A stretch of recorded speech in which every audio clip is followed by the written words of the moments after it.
Dalam rangka kegiatan Anjang Sana ke Dusun Ngengo, program TMMD ke-110 Kodim 0813 Bojonegoro tampak bersemangat.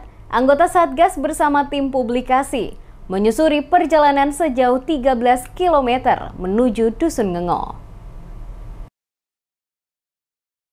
Agar manfaat dari program TMMD ke-110 Kodim 0813 Bojonegoro dapat dirasakan oleh seluruh lapisan masyarakat, anggota Satgas bersama-sama lakukan Anjang Sana ke Dusun Ngerancang untuk manunggal bersama warga setempat.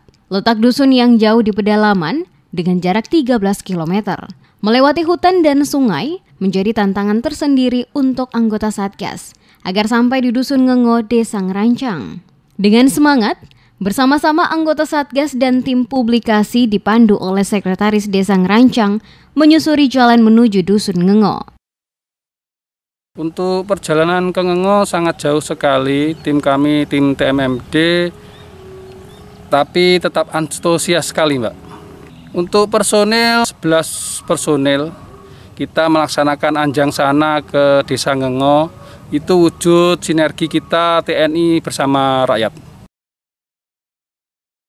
Letnan 2 Elektro Slamet Nur Samsi dan SST 3 TMMD ke-110 Kodim 0813 Bojonegoro mengatakan Anjang Sana yang dilakukan tersebut sebagai wujud sinergi TNI dan rakyat.